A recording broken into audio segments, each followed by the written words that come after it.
Sasa alikuwa ananiambia wewe ndio utakuwa unashika mmoja na mama anashika mmoja na mimi nashika mwingine. Nikamwambia usishtuke na usilie tena. Juu alikuwa analia mpaka siku hizi najiuliza ama alikuwa anajua nakufa. Kwa hivyo wewe kwa roho yako unajua si bwana yako unafunikia makosa yake, hajalala na watoto wake? Ema hakuna mahali alikuwa amekwambia baba yake amelala na yeye kutoka class 6 hadi form 4? Hapana.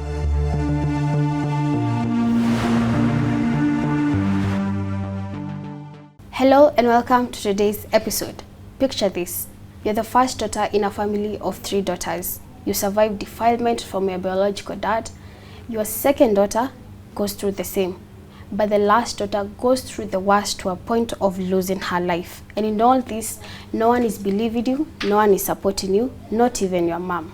How are you going to survive this, and who is going to save you from the same hands that are supposed to be protecting you? This is the story of our guest today, Mercy Wambui. But before I let her introduce herself, if you're watching this episode and you haven't yet subscribed to this YouTube channel, kindly do so and support us, and do make sure to leave us a comment at the end of this episode. My name is Njeri Mercy and this is Mercy Wambui's story. Hello. Hi. How are you doing? I'm good. Unafeel aje? Niko poa. Na nimefurahi kukuona na asante pia kwa kukaa leo. Na najua tuko mimi na mtazamaji. We are very eager to listen to your story. But even before we do that, looking at this camera, introduce yourself, watu wakujue tuko na nani leo. Okay, thank you. Pia nimefurahi kwa kufika na nikafika salama. Naitwa Mercy Wambui Muiro. Na tumezaliwa tukiwa wa 4. Brother mmoja na mimi na sister yangu na mwingine mdogo sasa sister. Na tumelelewa na mama yangu na baba yangu mpaka tukafika hapo. Kulelewa mtalelewa wapi? Tumelelewa Murang'a Kenol kwa village inaitwa Kefiko. Yeah. Okay, Mercy. Growing up na hao wazazi na hao siblings, experience yenu ilikuwa aje? Ilikuwa sawa. Na tulikuwa tu fiti, lakini mamangu alikuwa tu ana hustle. That time babangu naye ana hustle, lakini babangu alikuwanga muhash sana. Alikuwa yule mtu anapenda fight kila saa. Fight za aina gani? Fight anaweza kuchapa, anaweza pata umefanya sijui maybe umeangusha kikombe kama hii, hata kuchapa mpaka mwenye yako kwa barabara ashindwe huyu mtoto kwani amefanya nini ameua, ndo achapwe hivyo. Na mama naye mimi nimelelewa nikiona yani kila saa ni kuchapwa. Anachapa mpaka unamuona unatoka nje na ni usiku unapata kuna watu kwenu kumejaa. Unampata ni yeye amelazwa hapo mpaka achukuliwe apelekwe hosi. Kuchapa ile kichapo mbaya kabisa. Kwa hivyo alikuwa na abuse regularly. Kabisa mpaka ni ile ulikuwa ukiwa mtoto unasikiza watu wanaongea na saa hiyo hata si kitu baya ina happen, unaanza kufikiria sasa kutakuwa aje. Sasa anataka kuchapana hivyo. Baka unaogopa. Ite mwenye dada ana waharas nyinyi na kina mom na siblings wako, shosho asemi anything? So hakuwa anasema anything. Juu nakumbuka kuna time yenye nilianza kuona sasa babangu ameanza hii tabia ya kutaka kunirape. Kwanza babangu alifukuzanga brother alikuwa form 3. Akamfukuza brother akaenda kwa plot, akahostiwa na mtu akaishi na yeye. Naye that time mamangu naye alikuwa mgonjwa. Akachukuliwa na sasa bibi ya babangu mkubwa akaenda naye Nairobi. Walienda kuishi na yeye na wakaishi na yeye almost 1 month or 2 months. Benye walienda sasa baba amefukuza huyo brother yangu. Tukabaki sasa mimi na sister yangu mwingine sasa na mwingine mdogo alikuwa na 2 years. Sasa mwenye amekufa tukabaki watatu. Na mwenye sasa amekufa kwa saa hii. Okay. Tukaendelea vizuri. Lakini babangu nakwambia mimi niliteseka that time. Njeri. Niliteseka. Unajua sasa babangu alianza sasa kukuja eti anatuita tukojoe. Mimi nilikuwa saa hiyo nilikuwa class 8 na ninakojoa kwa kitanda. Then na nina receive. Sasa ona mtu mwenye ana receive na anakojoa kwa bed. Si wewe ni mtu mkubwa. Sasa alikuwa anakuja kutuita. Anaingia kwa bedroom yetu, anakuja badala atuite hebu amkeni mkojoe. Alikuwa anakuja anakushika matiti. Sasa mimi nilikuwa na matiti. Alikuwa ananiguza matiti, ananiambia Masi, amka ukojoe. Mara ya kwanza nikaona maybe ni ile mkono imekosea. Hakuwa anajua. Mimi nikaamka na tukaenda tukakojoa. Kesho yake baba akarudia the same thing, akaniguza matiti. Na mimi sasa nikaanza kurushanga mkono na mgonga. Si amesimama hapa kwa kitanda na mgonga, alikuwa na tumor kubwa sana hapa. Sasa hiyo tumor nikimgonga ilikuwa inaanza kubleed. That time ina bleed, na kuambia nachapwa mpaka nakumbukanga kuna mama neighbor alikujanga hiyo usiku. Akamuuliza mbona unachapanga huyu mtoto usiku? Alimwambia basi uko na kwako, mbona unakuja huku kwangu? Hata ni mchape ni wako. Huyo mama akarudi, hakuwairudi tena hata akisikia na chapwa. So hakuna hata mtu angemuulizia. Hakuna mtu alikuwa anamuulizia. Hata nikiambia sasa mama yake shosho yake. Sasa mama yake shosho yangu hakuwa anashindania. Kuna hii time yenye amefukuza brother yenu ndo akaenda kuhostiwa. Amemfukuza on what basis? Alimwaccuse of what? Alimwaccuse na tabia mbaya.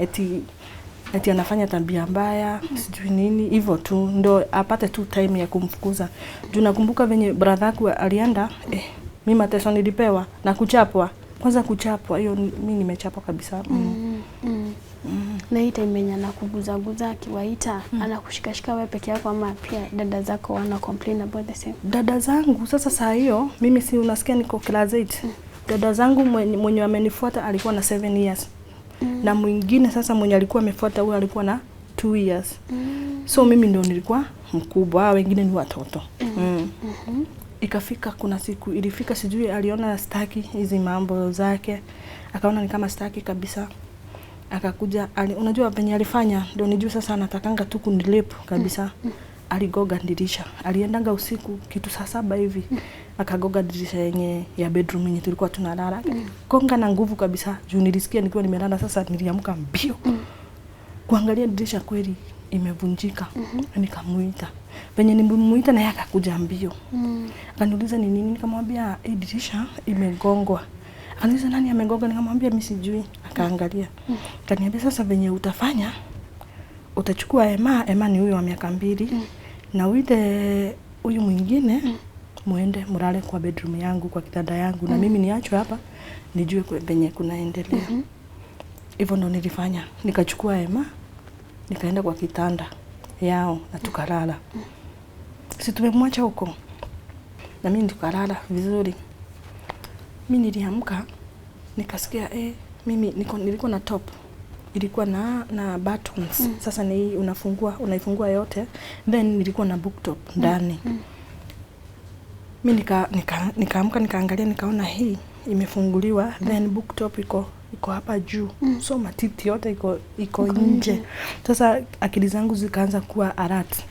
Mimi nikauliza sasa na ako hapa, nitafanya aje? Alilala na nyinyi kwa kitanda? Ako sasa kwa kitanda sasa si mimi nimelala hivi na side. Ako nyuma yangu sasa. Nikashinda sasa nitafanya aje na hii imefunguliwa yote. Nikaamka nikakaa chini, nikafunga, nikarudisha booktop, nikafunga. Then nikachukua huyu Emma wa miaka 2. Nikaruka kwa kitanda nikamuuliza, Kumbe wewe ndio umegonga dirisha, ndio uniambie nikuje ndani huku ndio unishike. Akaniambia hiyo si maswali ya kuniuliza, kwanza na ukali sana. Hivyo nikamuuliza sasa, nimeshajua wewe ndio unafanyanga hizo tabia. Juu si haikuanga siku ya kwanza hiyo dirisha kugongwa. Haya. Akaniambia acha nikuambie. Sasa nikatoka sitting, nikamfungia bedroom na nikamwacha na nikaacha ule msichana mwingine wa miaka 7. Ukambeba huyo. Sasa nikaanza kuongea na yeye nikiwa sitting. Sasa namwambia sasa wewe nimeona wewe unatakanga kunishika na hautawahi. Akaniambia na mimi wacha nikuambie venye nitakufanyia, na kufunga na kamba na ninakufungia hapa kwa hii kitanda na nitafanya venye nataka na wewe. Na nitakufunga saa hii. Sasa ndio akaamka na akaanza kuvuruta sasa mrango juu nimemfungia. Nikaona atatoka. Ndio ni sasa nikaamua kuenda, ilikuwa saa 8 saa hiyo I think sasa. Nikaamka nikaenda mbio kwa mama yake, na nimeshika huyu wa miaka 2 kwa mama yake. Nikaita mama yake, hakusikia. Nikasema sasa atanipata na atanichapa, na unajua ni mwenye hakata zangu, atanichapa vibaya. Nikaenda kwa brother yake sasa. Nikaenda nikaitana, uzuri brother yake alikuwa amekuja. Juu alikuwa kazi. So that time alikuwa amekuja. Nikaitana, akanisikia, akakuja. Akaniuliza ni nini? Sasa nikawaelezea na yeye na watoto wake, nikawaelezea venye kunaendelea. Wakaniambia hebu tuende, tukaenda na wao mpaka kwetu usiku. Mimi nikapeana hiyo story, nikawapea mpaka akakuwa mkali sasa mpaka kwao. Sasa wao wakakul, mimi nikaachwa tu hivyo sasa. Nikaanza mpaka kuona mimi ama nimekosea, ama mimi ndio nakosea. Ama hakuwa anataka kunishika, mimi ndio nakosea. Lakini nakumbuka ameniambia atanifungilia wapi? Kwa kitanda. Wao wakaongea, hiyo story kaisha, nikaambiwa nilale. Kabla wajaenda mimi nikashindwa sasa nitakaaje huku. Nitalala huku kweli? Hawakushindania, wakaenda, mimi nikaachwa. Na nakwambia Njeri, nilichapwa hiyo usiku, karibu usiku yote. Kuchapwa. Kesho yake nikaamka nikaenda shule. Penye nilienda shule, kurudi tena jioni ikafika. Akarudia the same thing. Mimi nikasema hapana, wacha sasa nikufe kama nikukufa. Mimi nikamwambia huku sikai, na nikaita sasa shosho yangu nikamwambia huku sikai, juu kunaenda hivi na hivi na ninawaambia na hamsikii. Sasa shosho yangu akaniambia acha nirudi nyuma kidogo. Kuna time bado alipata kama nimekojoa kwa kitanda na bado niko na periods. Unajua venye aliniambia? Aliniambia wewe kama ni mzuri, hebu angalia kitanda. Kama wewe ni mzuri, mimi ndio nikekununulianga hizi vitu mnavaanga, pads. Nikamwambia mimi sitakuwa, sasa nitakuwa mzuri, nifanye aje? Kaniambia mimi ndio nikekununulianga hizi vitu. Sasa hapo ndio bado nikaamua huyu atanishika. Anatakanga tu kunishika. So anataka nikuwe mzuri ni also when statement unaona ni kama baba yako mzazi alikuwa anasuggest ulale na yeye ndo aweze akuwa kukubaia pads. Alikuwa anataka mimi nikubali mimi mwenyewe. Which responsibility yake kwa sababu you are a minor. Yes. But bahati mzuri nilikuanga na auntie, sister ya mamangu, alikuwa ananunua, so sikuanga na issue na pads, alikuwa ananinunulia. Okay. So hii siku umeamua sasa venye umetoka shule, leo acha itoshe, sitaki anishike. Wacha itoshe. Sasa si nikaambia mama yake. Mama yake ndo sasa akaona ni kama ni ukweli ama ni nini. Ndo akakuja. Karibu wachape mama yake. Juu aliingia kwa nyumba. Akamwambia huyu sasa amekuwa mkubwa. Huyu hautakaa naye tena. Wacha mimi nikae na yeye kwangu. Ndo Jumaana unasema unaekelewa. Na ndo asiyekuekelee, wacha nikae naye na yeye. Hapo ndo alikubali kitanda yangu itolewe. Niende kwa shosho. Na hii time yenye masi unapitishwa hizi vitu na babako, hii time yote anakuambia mlale na yeye akubaie pads. Ukienda shule hauambii teacher ama mtu mwingine mkubwa mwingine outside family, juu umeona family hawasaidii mtu mwingine maybe casual? Sikuwahi kufikiria kuongea vitu kama hizo ama kuambia mtu, sikuwahi fikiria.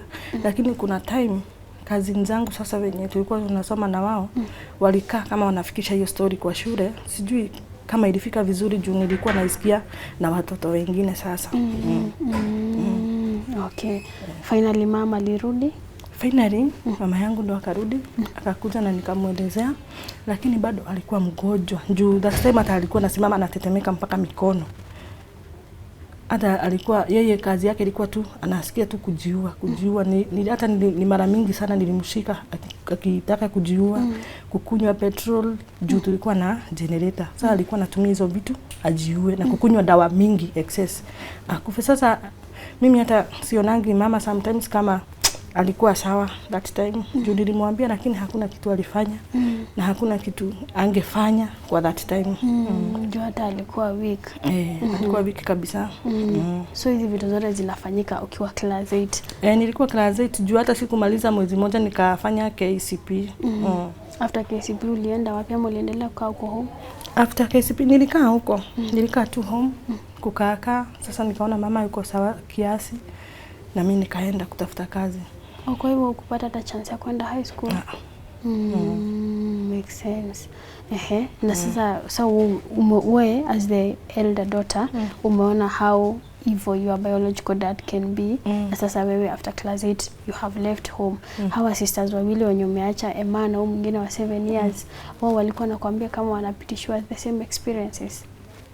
Hawako wananiambia, but huyu sistangu mwenye amenifuata after kukaa that time, it was been that time nilikuwa nasumbuliwa, ilikuwa 2008. So after kukaa kasi, huyu alikuwa na 7 years na yeye akagrow up, ikafika 2013 sasa 2012 2013 na yeye sasa ndo baba akaanza ndo akamshika huyo sasa. Huyo venye alimshika mama yangu alijua. Juu yeye aliitana na mama akaenda. Kabla mama afike hapo alikuwa shamwambia huyu msichana wako ako wazimu. Hebu sikia venye anasema. Akasema sistangu ni venye ako wazimu, sijui yani hivyo. Lakini mama alimchukua na akampeleka hosi na akapimwa na akaenda na akaandikisha OB. Na daktari akasema ni ukweli si uongo. Ameshikwa. Hakushikwa. Haya. Penye walijua mama ameenda hivyo uko kote, watu wao walimficha. Hata sikujuanga venye alienda. Watu wa baba? Wa baba. Walimficha juu alienda almost 1 year. Alirudi 1 year venye iliisha na alirudi juu mimi already nilikuwa nishaoleka na nikapata mimba. So shosho yangu venye alishika huyu msichana sasa second, alisema kwa hivyo hata ile story Masia alikuwa anasema ilikuwa inaweza kuwa ni ukweli. Sasa shosho yangu ndo akasema niitiwe wazee niulizwe kama alinishika ndo at least wajue venye watafanya. Mimi niliitwa nikasema venye alikuwa nafanya, lakini hakunishika, lakini alikuwa almost, lakini nili make it. Sasa huyu sistangu kukasemekana lazima atolewe ibuzi. Na wazee wengine wakasema lazima atolewe buzi. Ndio hizo vitu simfuate sana. Ni kama sasa ya kumsafisha sasa. Kumsafisha. Sasa that time ndio alikubali kurudi. Na akarudi home kabisa. Akarudi home na buzi ikatolewa na akaendelea kukaa. Ngoja. So huyu baba yenu ana attempt kulala na wasichana wake ama anawamolest basically kwa sababu anawashikashika. Alafu familia inasema badala atikiwe the right actions, ashikwe na ashtakiwe, mnaambiwa mchinje mbuzi isafishe mwenye ameshikwa na maisha iendelee. Na hivyo ndo life ikiendelea na story kazima. Na story kazima, that was 2013. Na story kazima na kukaa hivyo. Then kukaa sasa si hata ni almost sahi. Ule msichana sasa nilikuwa na beba wa miaka 2 sasa Emma. Na yeye venye alifika class 6 akamwanza. Akaanza huyo akamwanza akarara na yeye mpaka akafika form 4. Akapata mimba yenye hatujui kama ni yake ama haikuwa yake. Juu mimi sister yangu alinipigia kitu 3 months ago. Kanipigia simu akaniambia kuna kitu natakanga kuniambia na anashinda kwa ataniambia aje. Nikamuuliza gani? Sasa ndo aliniambia, akaniambia mimi nikiwa class 6 nilikuwa nalala na baba yangu. Akanipea sasa story venye kulikuwa. Hebu tupe story venye kulikuwa kunaenda venye Emma alikwambia. Mimi aliniambia tu alikuwa juu venye aliniambia nilimwendea juu alikuwa that time alikuwa ameshapata akiwa na hii mimba ikiwa kubwa, ashapata mtu na akamchukua as a husband. Sasa alienda akaelezea huyo jamaa hiyo story venye alikuwa anafanya na baba yake. Sasa jamaa akanipigia akaniambia hebu ongea na sister yako usikie venye ananiambia. Sasa venye aliniambia akanielezea vizuri, huyo kijana ananiambia na kesho na hebu mkujie. Nikamwambia duni usiku, sitamkujia usiku, wacha nikuje kesho. Venye tulienda kesho tukiwa na bradhangu, tukaenda tukamuongelesha, akatuambia sisi tukaamua kwenda kwa sub chief. Tukiwa na bradhangu na yeye. Venye tulienda sasa sub chief tukamuelezea, akatuambia sasa akaambia Emma uniambie ukweli kama hii mimba ni ya babako. Juu kama ni ya babako hii nitaweza kumfunga nayo. Sasa Emma venye alisikia babake atafungwa akachange story. Na alikuwa amesema huko. Akasema mimi nilikuwa nimelala tu na yeye, mimba si yake hivyo. Lakini before yeye alikuwa amewaambia aje? Before alikuwa ameambia huyo mzee, huyo jamaa mimba ni mpaka ni ya babake. Na akamwambia alikuwa analala na baba yake kutoka class 6 hadi form 4. Like actively wana have sex na babake. Yes. Na yeye hakuwa anaambia mama ama mtu wa hakuwa anaambia mama, hata hakuwa imwambia, lakini mimi akiwa mtoto mdogo, hata sijui I think alikuwa class 5, kutoka class 5 hivyo, mimi nimeishi kumwambia juu mimi niko karibu na wao. So alikuwa anakuja sana kwangu, nilikuwa ninaishi kumwambia, we baba ako hivi na hivi. Ile siku utasikia hivi ama amekuguza mahali uniambie. Ananiambia hapana baba hizi fanya hivyo. Mpaka akiwa form 2 kuna siku bado nilimuulizanga. Bado akasema hapana, na akaenda akaambia mama, na mama akaniambia vibaya sana.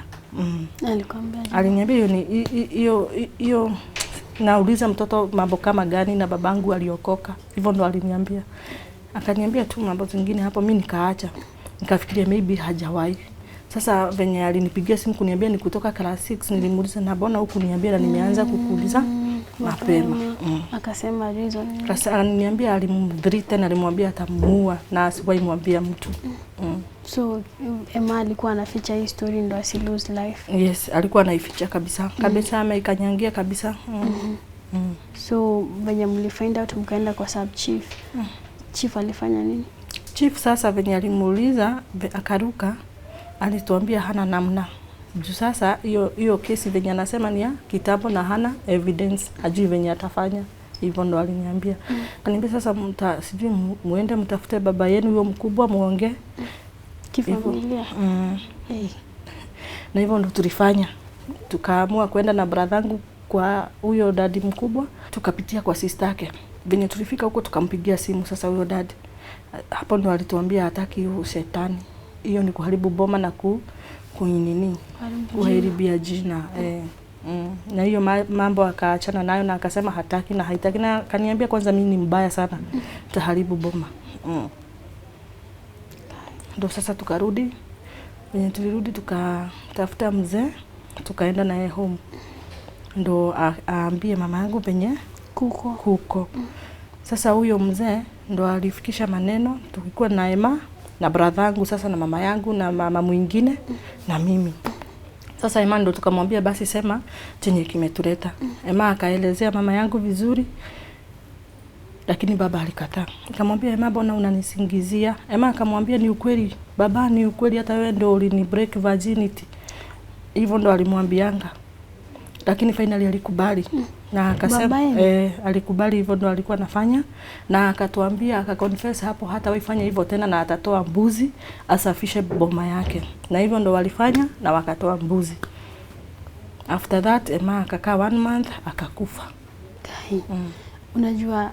Najua hata mtu mwenye ana watch na struggle kuelewa huyu ni venye tu ako juu ni mtu ana rape minors, ni rapist mwenye amerape daughters wake. Anakubali na kuna watu wazima wako hapo, alafu anasema yeye atatoa mbuzi asafishe boma na story ishe. Wewe unaona kama hivyo ndio ilikuwa inafaa kwenda? Wewe ungeulizwa kungeenda aje? Mimi nilitafuta justice, nikaikosa kabisa. Juu sasa ukiambiwa hii mambo ni ya kitambo, haiwezekani, utafanya nini? Si unanyamaza tu. Na during your pregnancy sasa, venye huyu bwana alikuwa ameoa Emma, alijua inaweza kuwa hii mimba ni ya babake. Nani alikuwa na take care of her? Like kama Cravings clinic kama Emma. Nani alikuwa anaangalia? Haya, bwana kasi ameniambia nikujie Emma. Okay, mimi nilimwendea. Venye nilimwendea nikamwambia aende kwetu home sasa akae na baba na mama. Akakataa. Akaniambia mimi masi siwezi kaa huko na siwezi. Nikamwambia ni sawa basi tuende kwangu. Sasa nilikuwa nimeenda kukaa na Emma. So mimi ndio nilimchukua nikampeleka clinic, nikamfanyisha mambo zote na nikapata ako na triplets. Kukaa mamangu sijui walikasirika wakiwa na baba. Wakasema hizi kaa kwangu. Nikamwambia sasa na nikarushiwa maneno mingi.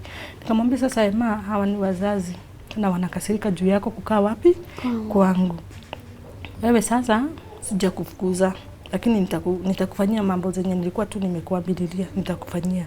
Wewe enda home ukae na mama yangu. Hivyo ndio Emma alifanya na akaenda, lakini ni kama ilikuwa ni kuforce issues juu hakuwa anataka. Juu alikuwa ananiuliza sasa nitakaa naye na baba aje na already nimesema hii maneno.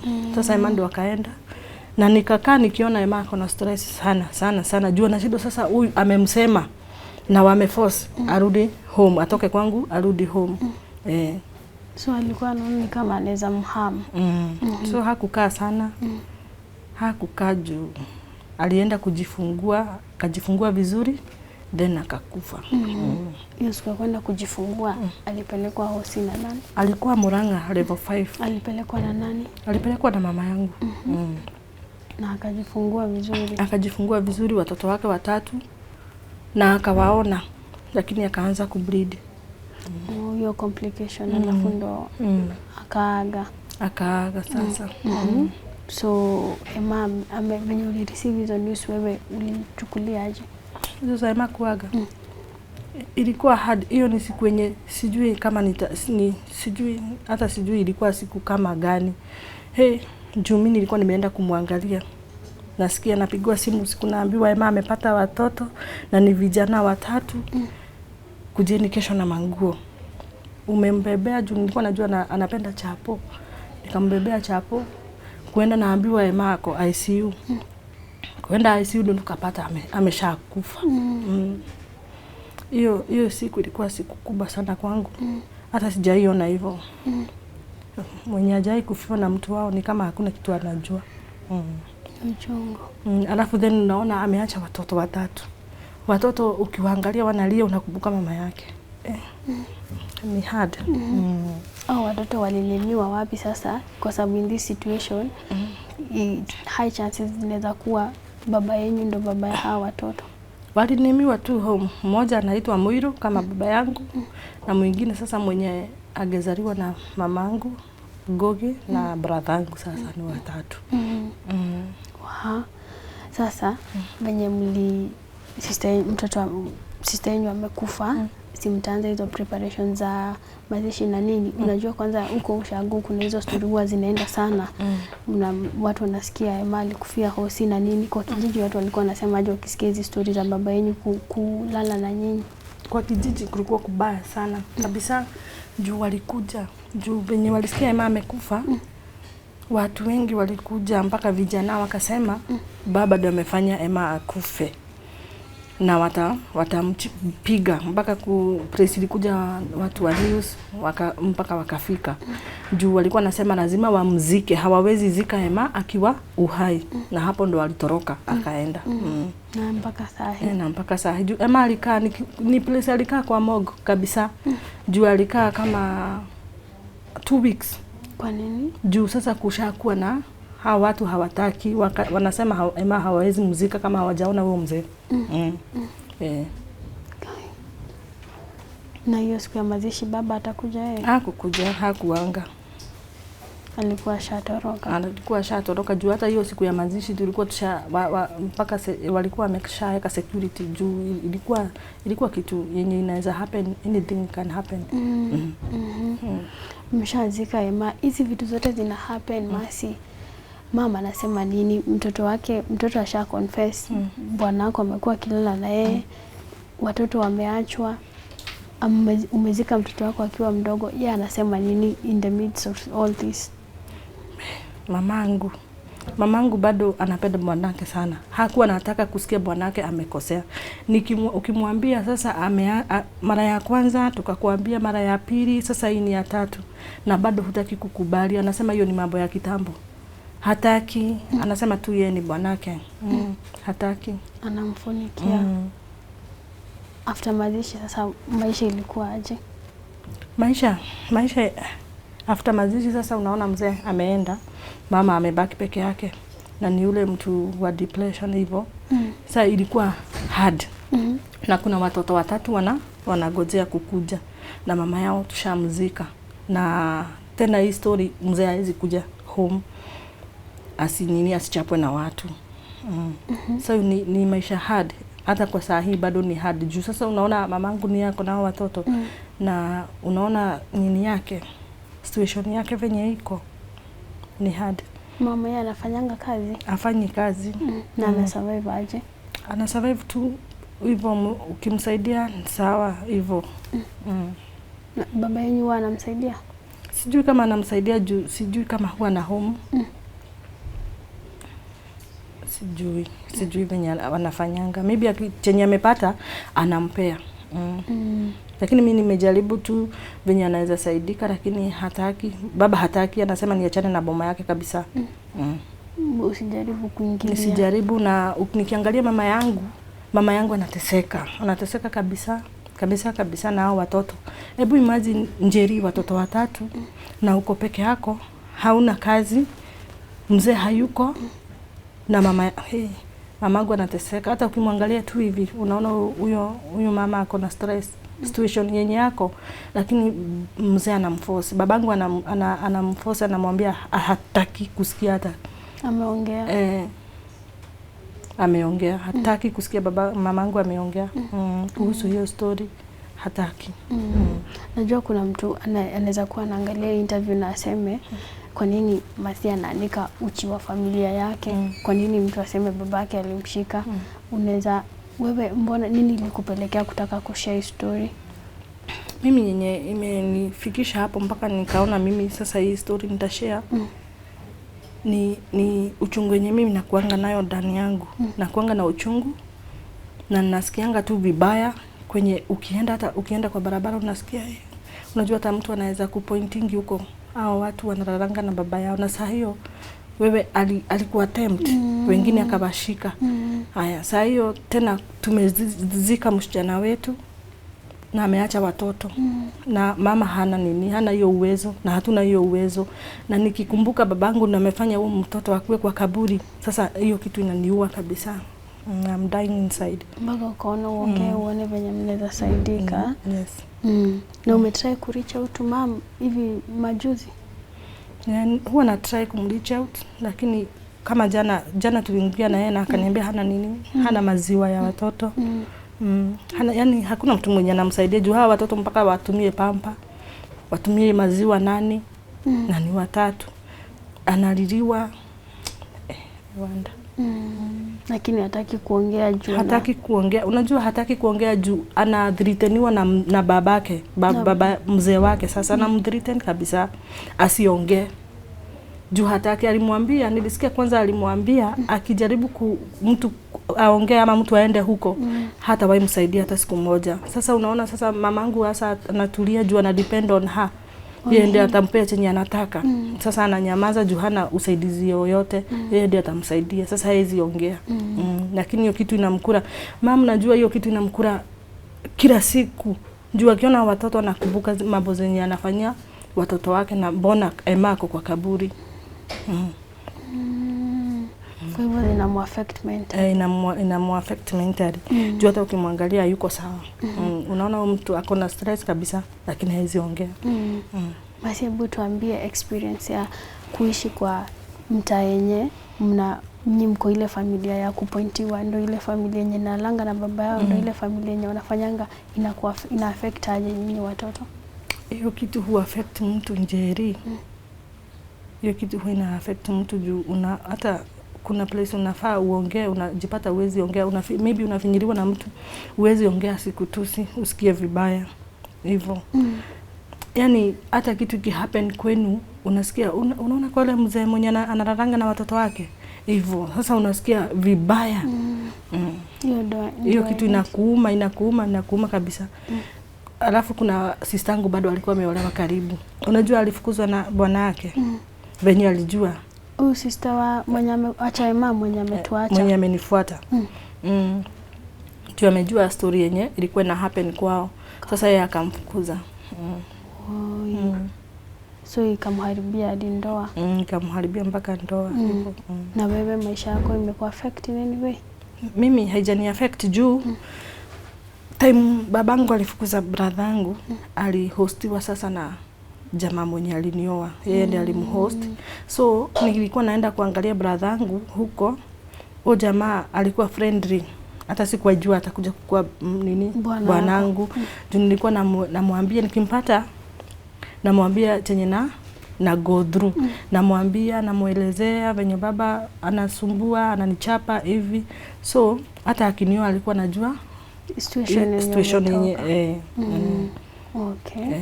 Na wewe uko na watoto wasichana? Mimi niko na kamoja kasichana. Huwa una feel aje, like huwa kupitia trauma zenye umepitia na experience ya kukuwa na baba mwenye ni abusive, huwa unaona ukireflect that na kwa marriage yako sahi? Sometimes inafikanga unaona huyu mtoto juu watoto wasichana sana unajua wanapenda baba zao. Ukiona anakaribiana na baba yake ama hiyo nini, naona hapana, sitaki hiyo mambo. Naogopa juu ya ile kitu. Naona unajua babangu alikuwa the best friend yangu. Hata nakumbukanga alikuanga mrevi sometimes. Na mimi ndio nilikuwa namuendea na nampeleka mpaka nyumbani, namuonyesha njia. So alikuwa my best friend. Lakini akakuja akageuka. Ukiangalia hii situation yote, unaona nani aliwakosea sana nyinyi kama watoto? Mimi nasema mimi babangu alinikosea kabisa. Na watu wakina baba walikosea. Baba naweza ona hakukosea, lakini watu wao venye niliwaambia wakaona tena hii kitu imejirudia, wangejua venye watafanya. Lakini walinyamaza na wakafanya hiyo si kitu. Na mpaka waleo wanaonanga mimi sifanyi vizuri. Na haribu jina ya boma yao, ya familia. Hivyo ndo walinikosea juu if nilipata mtu mmoja wa kunishika mkono, hangefanyanga hao wengine hivyo. Maybe angekuwa uhai, hangetolewa hiyo buzi akiwa na mimba. Juu mimi nasikianga mtu hufai kutolewa nini. Hata rurasho huwezi enda ukiwa na mimba. Sasa ametolewa hiyo buzi akiwa na mimba. Ikachinjwa akiwa na mimba mpaka akakufa. Ndio tu baba yeye asafishwe. Na mama unaonanga yeye aliplay part gani kwa nyinyi kupitia hii? Mama alikuwa amejaribu pale mwanzo, hapa second. Pale mwanzo siwezi sema alikuwa na ako sawa. That time alikuwa mgonjwa na hakuna kitu angefanya. Lakini hapa second angejua venye atafanya. Kuna sasa tena huyu mwingine mdogo ameji-express mpaka kwa mbele ya watu. Akamwambia mama, unakumbuka hata venye ulisikia nikishout hiyo siku. Na bado amenyamazia tu hiyo story na anasema ni vibaya mtu huyu ni bwanake. Hata ikiwa aje, alikuwa ananiambia huyu ni bwana yangu na huyu ni baba yako, na hakuna siku. In fact aliniambia nafaa kutafuta baba ni confess. Nikamwambia mimi siwezi confess. Siwezi confess. Anasema wewe uende sasa uka apologize baba yako badala hata ya vice versa. Ni apologize. Nikamuuliza sasa yeye ndio anafaa ku apologize ama ni sisi? Unaona kama mama anaweza kuwa anamprotect juu ya nini haswa? Mama najua anamprotect juu ni bwanake na ako huko. Anaona akiongea atafukuzwa, atoke huko. Akiongea hatapata mtu wa kumsaidia. Juu kwa saa hii ana depend on na bwanake. Sasa anaona tu anyamazie na protect bwanake, juu hana otherwise. Anaona tu ni watoto watatu nitapeleka wapi? Juu hata anaweza niuliza, unaongea wewe utachukua watoto ule? Hivyo. Na of course wewe unaona utaweza kuwa. Of course siwezi juu pia mimi siko stable. Mara ya pili ndio walijua kumbe ni ukweli, mpaka venye Masi alikuwa anasema babake anataka kumshika. Mpaka sasa tukaluze Emma. Mpaka tukaluze Emma, msichana mdogo. Alikuwa 17, alikuwa na 18. Unamkumbukanga aje sana? Ninamkumbukanga kama siku nilimpeleka kwa nini? Nilimpeleka hiyo ultrasound. Angaliwe sasa hiyo nini? Angaliwe sasa venye mtoto amekaa. Nini ndo akapata akona triplets. Niliitwa na daktari, nikaingia ndani kuenda sasa kuona. Kaniambia nataka ukae hapa ujione watoto wa sister yako. Nikaangalia nikaona. Emma akastuka, nikamwambia mbona umestuka? Akalia. Nikamwambia usilie, mbona unalia? Akaniambia sasa nitatoa wapi nguo za watoto? Nikamwambia si nimekuja juzi, mimi nitakununulia manguo za watoto. Na tukaongea sana mpaka tukienda nyumbani, tukaongea kabisa. Nikamweleza venye nitamnunulia vitu. Venye utamsupport. Na nikamwambia asijali. Tutanunua na watoto tutalea.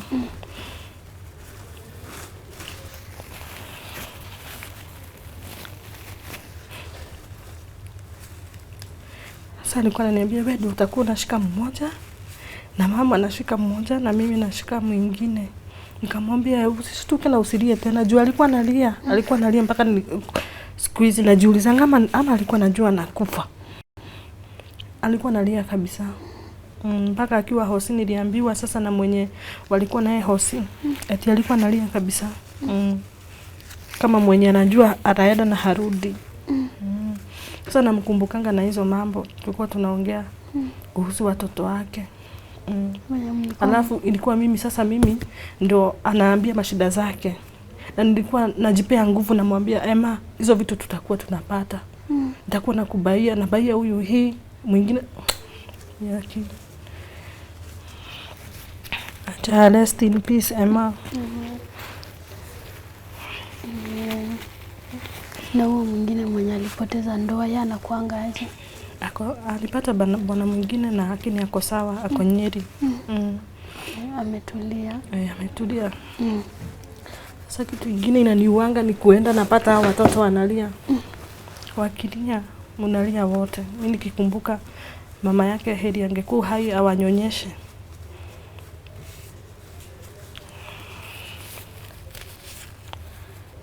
Unaonanga zingine ni kama wanalia juu ya njaa. Naonanga saa zingine ni juu ya njaa juu. Sasa kama maziwa yenye Murang'a government ina provide sasa hiyo hosi haitoshi. Na hiyo ni mkebe moja ya nani?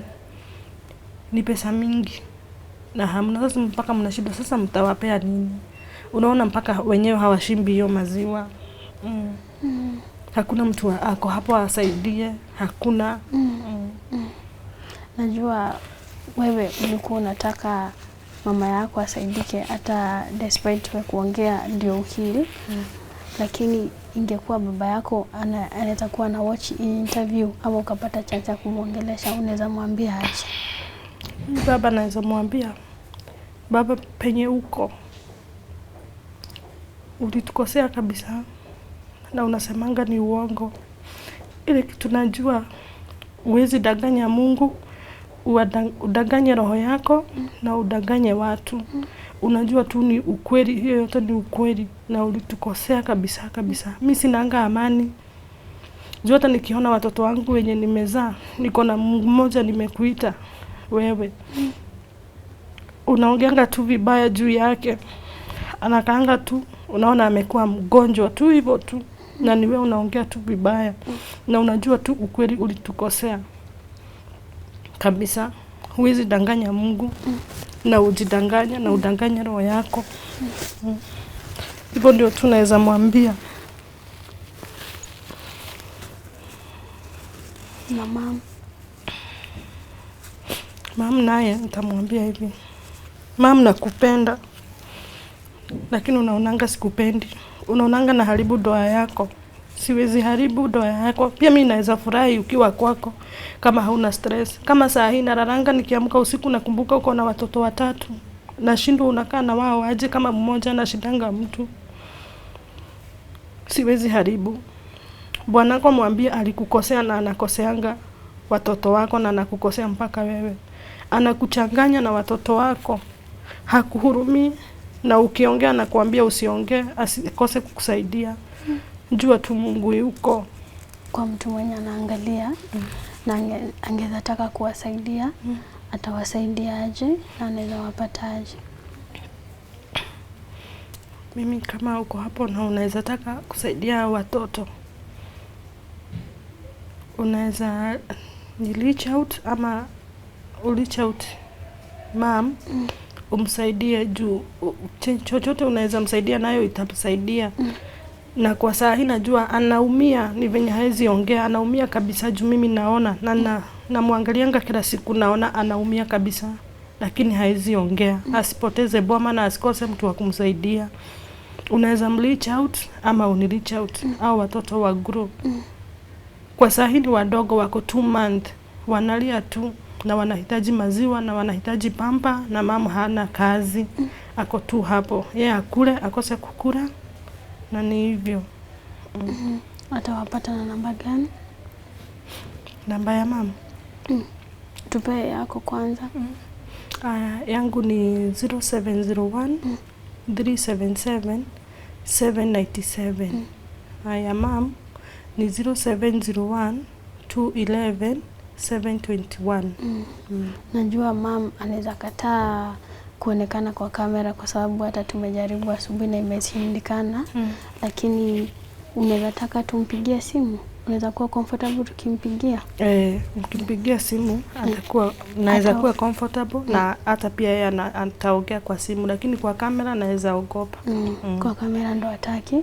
Kwa hivyo tukimaliza hapa nitampigia ndo pia tusikie venye anaweza taka kusaidiwa na pia side yake kidogo ya story. Tunaona story inakuanga na sides mbili na ndo pia mtu mwenye anatazama asikuwe kama familia sema nataka kuharibu jina, si ndio? So mimi naweza tu kucomment kwa kukua very bold na very confident na even fighting for your sister hata mwenye ameshatuacha na si fault yenu. Na mtu akiamua kukosa adabu ni ameamua kukosa adabu. Ni venye nyinyi mko hapa na mko vulnerable, so nyinyi ndo mko available ana pray on you, sawa?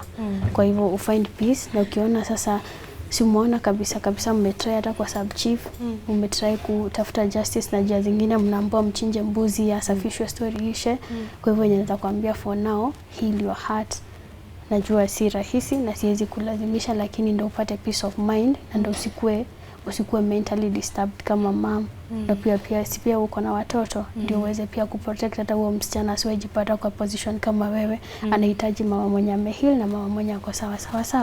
Kwa hivyo asante sana na tuna hope mama atasaidika na pia watoto watakuwa sawa.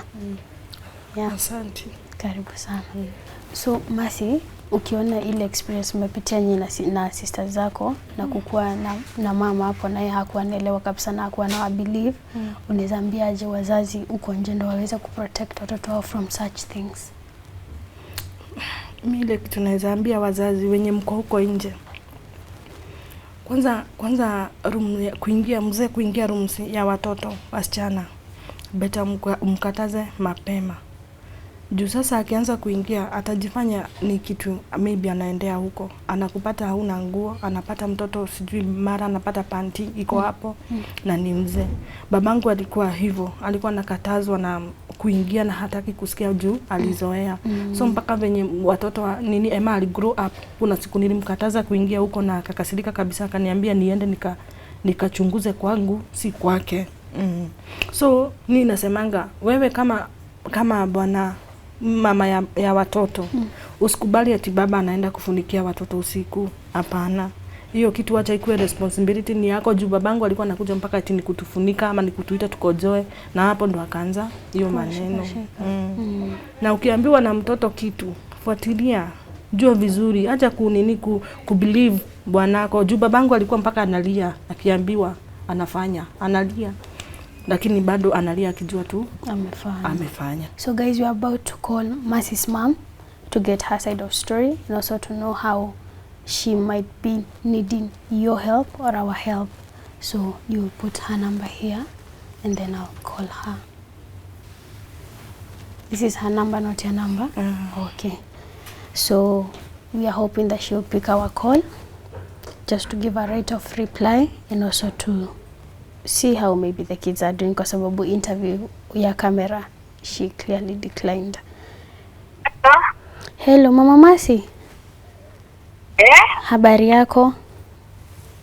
Mzuri. Naitwa Njeri kutoka kampuni ya Tuko. Kutoka? Tuko, sisi ni wanahabari. Nimekuwa na Mercy msichana wako. Nimekuwa na Mercy msichana wangu. Yes. Na akatuelezea story venye unakaa na watoto nyumbani hao wadogo na venye unateseka kuwalea, kupata vitu zao za kila siku. So tukasema tukupigie tusikie side yako ya story kama ni ukweli. Ni kweli. Hata leo nasubuka juzi. Nilienda Malanga kuendea maziwa, nikaambia haiko. Nikanunua kamkebe kamoja sasa lazima ni watoto watatu wanalia kulia atanipika kauji. Ninapikia kauji na kunywa uji wakaanza kama wanaume na tumbo. Uji wako na sini watoto wa miezi kama miwili. Miezi watafikiza miezi 3 tarehe 29. Okay. Na mama yao aliaga? Alipata. Kuna wakati wasichana wako walishtaki baba yao kuwa anataka kuwadhulumu kwako, kuwashika. Wow. Kuwekelea kigenyo. Waliekelea baba yao? Walienda kwa sababu na wakafukuza sababu hata kuna nani yule anaitwa sijui kuna mtu wa nini walikuwa huku hapo Sade nikauliza nikawaelezea vizuri wakasema wataona na huyo wapui. Nilielezea vizuri. Juu mama alikuwa anataka ape watoto wale na haiwezekani tu alisema hata mimi ni wazimu. Aliongea mambo mingi sana hata kusema mimi niuza watoto yani milioni 3. Hata alikuwa karibu kustakiwa na wale wa kule Kadara wa socio kwa watoto. Nikawaambia waache tu kumstaki juu akimstaki bwana yake ataniletea watoto wake watatu asibazi walea wote wakiwa nao wa imani ya kiwa. Sasa huyo mtoto wangu anakuwa huyo mama anakuwa anafunga kila saa hata kama kukufa kifo chake. Ni kama kilionekana kwake juu damu yake ilienda chini. Juu yeye alikuwa anamtusi kumtusi hata alisema hataki kuona watoto wake wamekaa kama waumbo. Hata alisema hakuna kitu chake chochote anataka kukiona. Hata nguo zake alisema vae watoto wake nguo zake. Juu kuna nguo alikuwa anachagua kwake za watoto wake akaniambia nisiguze nguo zake juu. Yale yote alikuwa anamtendea lakini masi ama nifanya mambo mabaya hata nichola yani kuhusu hii kifo. Hata alikuwa nichomea nyumba yako ya kazi nilikuwa nimeteka nilikopa hiyo mkopo yangu kule kwa loan. Alichoma masi akachoma. Aliita watu wakachoma nyumba yangu na nilikuwa nimemlelea watoto wake akaniachia mwaka mzima akienda Saudi. Sijui nini afanya sijui kama ni kichwa chake kimeharibika. Anamfanya mabaya hata alikuwa anataka baba yake kuuawa. Sasa unaona hawa janzi.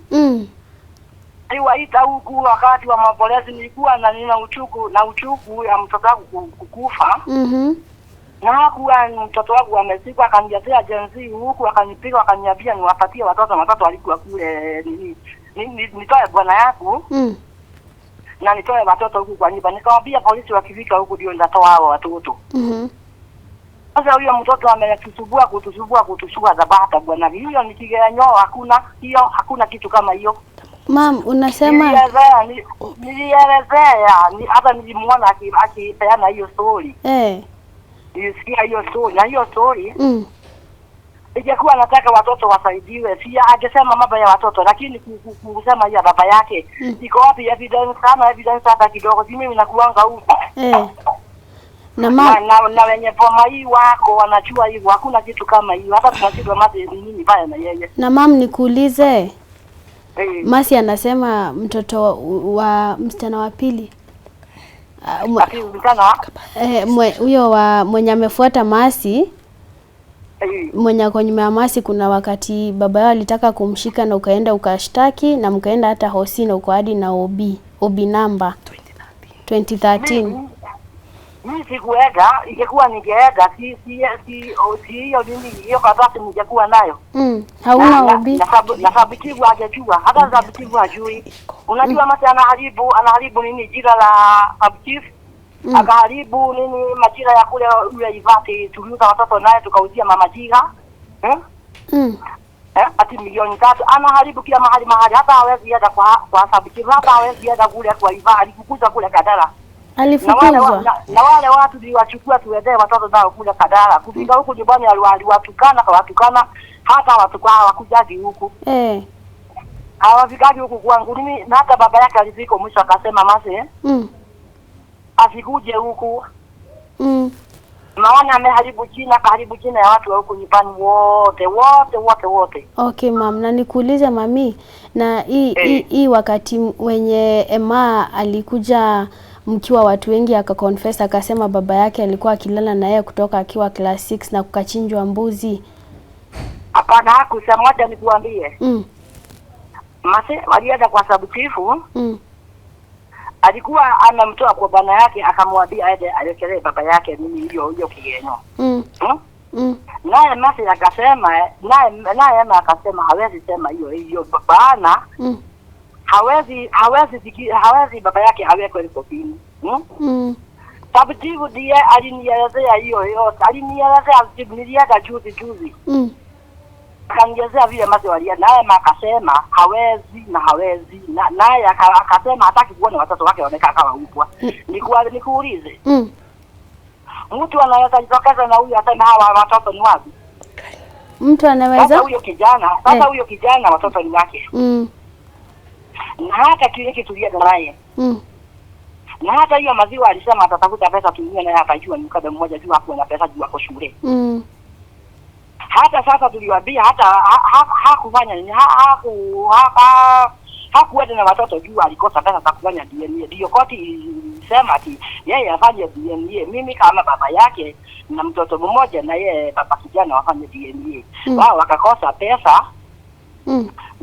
Kukosa pesa, yaani kule hospitali wakapiga simu kule Kadara kwa watoto, wakaambiwa tuende watoto juu watoto watazikwa na infection. Tukapigiwa simu tukaja pale na pale tukaambiwa ati mkubwa alisema mimi nichukue watoto. Juu hao Emma hakuwa anaenda huko. Alikuwa wakiongea wakisema kitoka hospitali wataenda huko kwa kijana. Unajua badala ya kuchukua mwili wazike, mimi nichukua mtoto wangu nikamzika, ndio nasema mimi siwezi wapatia watoto. Sasa Mase aliacha vuruga huku. Gai hata baba yao yaani mtoto alizikwa akiwa baba yako hayuko. Na siku amejificha tu anakujanga. Ako tu, lakini polisi waliwaambia wajihepe kidogo tu, jensi watamuua tu. Hata Mase kule nini Mosali aliwekewa jensi mafuta duzi. Ati jensi na duzi? Aliwekea jensi mafuta duzi, yani nini motorcycle zao. Mase ako na hizo pesa mingi hivyo mama? Alikuwa na pesa mingi aliwawekea. Hata watu wote wanajua huku, hata watu huku wanajua. Aliwawekea kufika hapa kwetu kwa Buroti. Wao jensi walichukua sanduku juu. Na kuzika mtoto wangu vibaya. Hiyo buzi unasikia wakisema. Yeye tu anasoma ile nini kanisa wanazikaga buzi zikiwa moyo. Nani anasoma hiyo kanisa? Nani mkanya hiyo kanisa akakataa. Nani Masi? Mkanya ni yeye, habari ya buzi sijui. Mama nataka Mama nauliza Masi ndio kwa hiyo kanisa yenye wanachinja mbuzi zikiwa hai? Wanachinja ikiwa yani wanaanza mahali wakaitizwa mbuzi wakachinja sijui nini wanakuwa wanafanya. Alafu kuna mzee alikufa hapa mahali kunaitwa ya Dewa. Huyo mzee alizikwa na mbuzi ikiwa moyo. Na wanafanyanga hiyo mbuzi na huyo bwana yake. Alikizwa na bwana yake huko. Masi. Alikizwa na bwana yake huko. Hataki kanisa, wanataka Saturday. Wanaendanga Saturday. Na wanapaka kofia ya green na nini na white. Green na white na maguo ya green. Sasa Mase kuigizwa huko, mimi sijui kama ni kitu aliharibika, mimi sijui. Kwa hivyo mama wewe nini mtoto wake alifanya? Kwa hivyo mama unajua wacha nikuambie. Huyu Mase alikuwa na shida mingi sana, nilikuwa tunamshikilia huko na baba yake. Tukaona Mase amesikwa na shida mingi sana. Akaniambia akatuambia ataenda Saudi kwa baba yake huko. Babake akaona ni vizuri asike ng'ombe yetu nini auze, tukauza ng'ombe ndogo. Tukampatia pesa akaenda kuchukua visa. Kuchukua visa akaenda. Huenda akaniachia watoto. kuniachia watoto kukaa nao kama miezi 11. Akaanza kuleta nini furugo. Sasa wakaanza kuingilia na bwana yake. Mimi nikaona heri nichukue hao watoto niwapeleke kwa baba yake tu ameoleka hapa tu karibu. Kutoka siku hiyo juu kuna kiwanja alikuwa ameshika hapa, alikuwa amejenga kanyumba cha kupikia, lakini si nyumba alikuwa amejenga na magunia hivi. Nikamwambia hii hapa mate juu mimi najenga juu mimi na noa mimi mamake ananiolea huku. Anipatie mahali pale nijenge kanyumba nianze kujenga. Nianze kunyoa. Akaniambia ni sawa. Mimi nikanunua machine, nikanunua kila kitu, nikanunua mabati, bwanangu akaniambia nikope hiyo, nikakopa rudi, tukaanza kujenga hiyo nyumba. Ema kukuva aliyeteviwa akaniambia ati ni mimi nitoe nyumba yangu hapo, mimi nitoe nyumba yangu hapo juu, ilikuwa imejengwa nyumba ya kuchukua juu. Nikapeleka mahali. Kwa baba moto watu wakakataa kunipatia moto juu hao ni marafiki wake. Na hao kukaa na kukufa. Tulikuwa tumeenda naye kule Mnanga, tukiwa kwa gari akaniambia sasa mama watu wana kelele wanasema ati Emma amekufa juu ya baba yake. Kwa hivyo nikamuuliza Emma nikamuuliza Emma amekufa juu ya Mungu. Ndivyo taka kimefika. Ana siku hiyo usiku. Nyumba ilichomwa, nikapigiwa simu na mmoja wao wale walikuwa nao wamepanga, akaniambia sasa mzee nyinyi ondokeni mmekuja kuchomewa nyumba. Mimi tukajificha mahali. Nikapigia usiasi simu na usiasi akakuja. Akaniambia ukiona mali utaona nini makaa ukuje. Tukaenda na bwana wangu hapo. Tukamuuliza ilikuwa kitu kama saa 6. Akaniambia hatuwezi enda Kabati. Nikamuuliza ni nini nyumba yako imechoma? Amesema ati msichana wetu amesema ati nyumba imechoma juu ati mama na babake. Tukaambia tuende kule nini police station Kabati tukaenda. Tukaandikisha tukana bwana wangu na baba yake mkubwa. Na hiyo yote tulikuwa yani baba yake tunakuanga tukienda huko sisi wote tunaenda sisi wote huko. Na wapi polisi hata polisi ndio walimwambia juu janzo juu mchana wangu anaonekana ana sijui nini baya na baba yake. Aondoke kidogo, lakini sisi hadi kutoroka. Si kutoroka ametoroka sasa basi. Tukaambiwa na usiasi masi na wale wanataka kumuua na kututemea nyumba hapo aende afanye DNA. Tukakuja akaja akaambiwa na kijana yake afanye hiyo DNA, akasema yeye haendi. Tukakaa siku ya Saturday. Ukakuja mobo yule mtu akatupia simu akatuambia nyinyi ondokeni huko. Mkakutwa tena na Gen Z. Walikuja bwana wangu akatoroka, mimi nikaacha huku. Juu hivyo mama yako nimezikia vizuri. Kijana mmoja ndiye alikia kwa kifua, nikamshikia hapa kwa siku akamwambia huwezi haribu vitu bado kama nichomea nyumba. Ukamnyonga? Nikamshika wapo yake. Nikamvuruta hivi akaenda pale kwa barabara akaambiwa hao wengine. Kwa hivyo wewe kwa roho yako unajua si bwana yako unafunikia makosa yake, hajalala na watoto wake? Emma hakuna mali alikuwa amekwambia baba yake amelala na yeye kutoka class 6 hadi form 4? Hapana.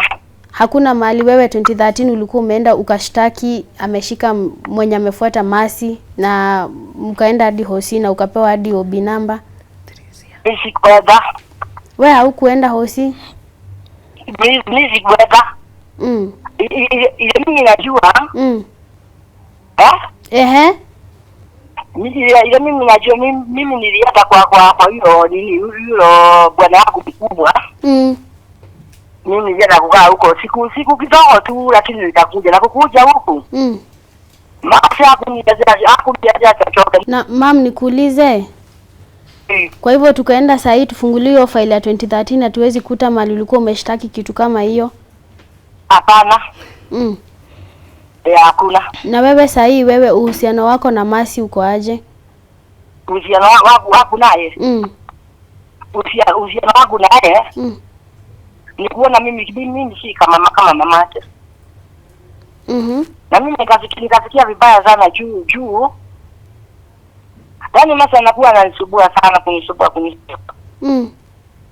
Ananisumbua kabisa. Lakini Mamsi anakupenda hadi anakutafutia hadi usaidizi ndio usiteseke na watoto. Ingekuwa ananita. Hello? Akasema nijakia watoto. Lakini si kuenda kusema mambo mingi sio ya kweli.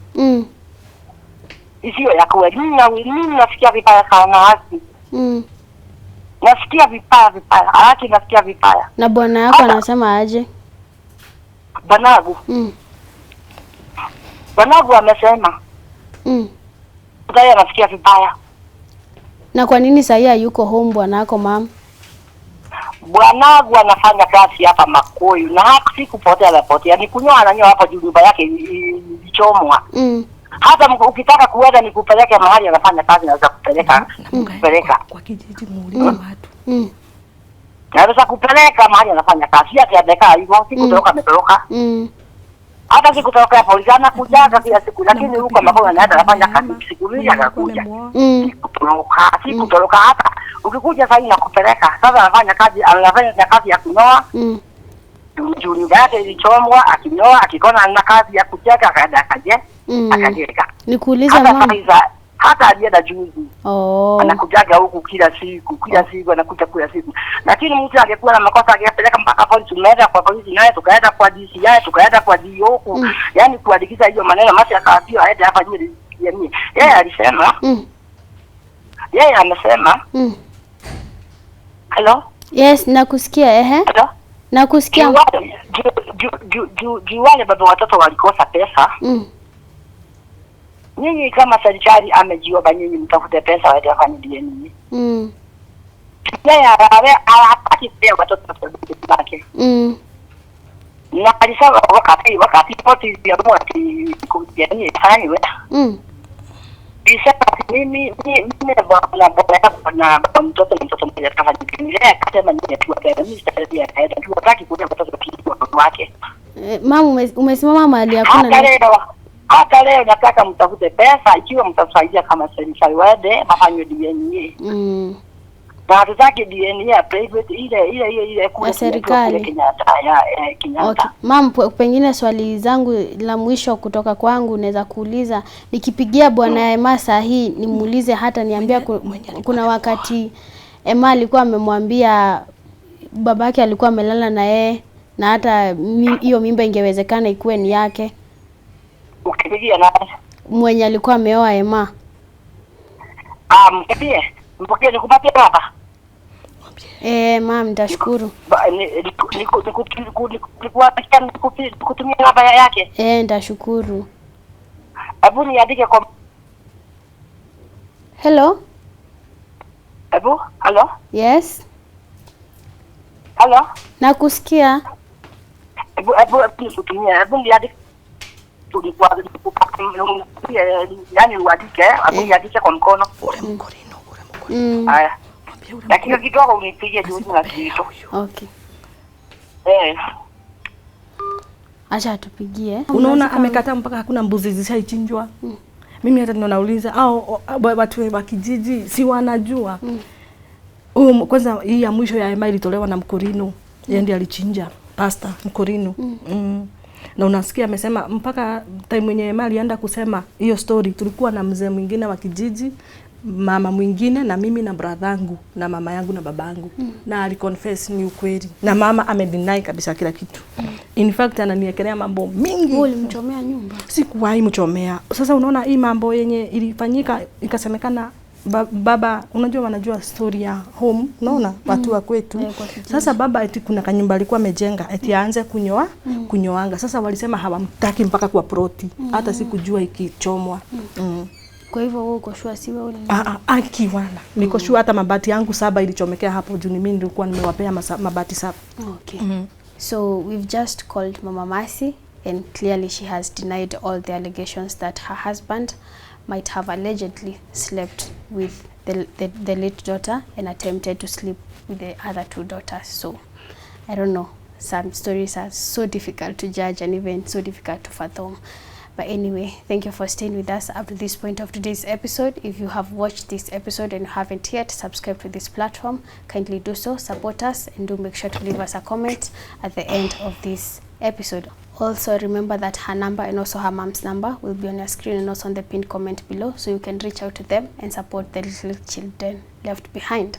Until next time, my name is Njeri Mercy. Just keep it to go.